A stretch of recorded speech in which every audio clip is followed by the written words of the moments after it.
వృషభ రాశి వారు ఈ వారం తాము ఏర్పాటు చేసుకోబోయేటటువంటి లక్ష్యాలను మరింత శ్రద్ధగా పట్టుదలగా చేరుకునేటటువంటి ప్రయత్నం చేయాలి. అవకాశాలు కొన్ని సందర్భాల్లో చేజారిపోతూ ఉంటాయి. అయినప్పటికీ కూడా నిరాశ చెందకుండా మీరు మీ పనులను చేసుకుంటూ వెళ్ళండి. స్నేహితుల యొక్క సహకారం మీకు విశేషంగా కలిసి వస్తుంది. ఆర్థికపరమైనటువంటి అంశాల్లో కూడా నెమ్మదిగా అభివృద్ధిని సాధించుకోగలుగుతారు. ప్రతి కార్యక్రమంలో కూడా ఆశావహ దృక్పథంతో వ్యవహరించినట్లయితే ఫలితాలు కూడా మీకు అనుకూలంగానే వస్తాయి. ఆర్థికంగా గత వారం కంటే ఈ వారం కొంత మెరుగైనటువంటి పరిస్థితులు కనిపిస్తూ ఉన్నాయి. ఖర్చులు కూడా కొంత ఇబ్బంది పెడుతుంటాయి. ఆ ఖర్చులను వాటిల్లో ఏవైతే అనవసరమైనటువంటి ఖర్చులు ఉంటాయో వాటిని మీరు అధిగమించేటటువంటి ప్రయత్నం చేస్తుండాలి, నియంత్రించుకుంటూ ఉండాలి. తద్వారా అనుకూలమైనటువంటి ఫలితాలు మీకు ఆనందాన్నిస్తూ ఉంటాయి. ముఖ్యమైనటువంటి పనులు చేపట్టే సందర్భంలో బాధ్యతలు మీరు ఇతరులకు అప్పచెప్పకుండా స్వయంగా మీరే వాటిని నిర్వహించేటటువంటి ప్రయత్నం చేయాలి.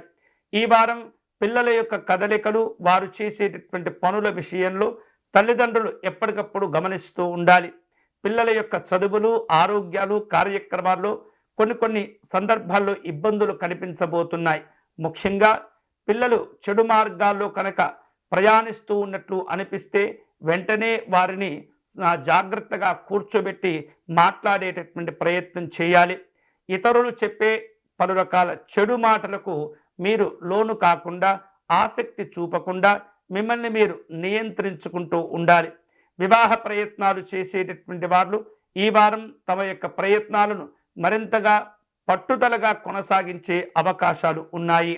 ఆశించినటువంటి ప్రయోజనాలు పొందేందుకు పెద్దవారి యొక్క సలహాలు, సూచనలు మీకు ఉపయోగపడుతూ ఉంటాయి. త్వరలో మీరు అనుకునేటటువంటి శుభ కార్యక్రమాలను కూడా నిర్వహిస్తారు.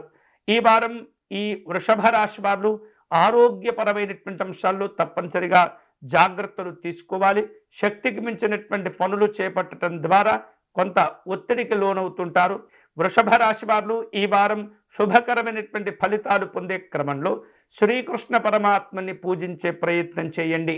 శ్రీకృష్ణుని అర్చన చేయటం, తులసీ దళములు సేకరించి స్వామివారికి అర్చన చేయటం, స్వామివారి అష్టోత్తర శతనామ స్తోత్రమును పారాయణం చేయటం, వెన్నను సమర్పణ చేయటం ద్వారా స్వామివారి యొక్క అనుగ్రహం చేత మంచి అభివృద్ధిని సాధించుకోగలుగుతారు.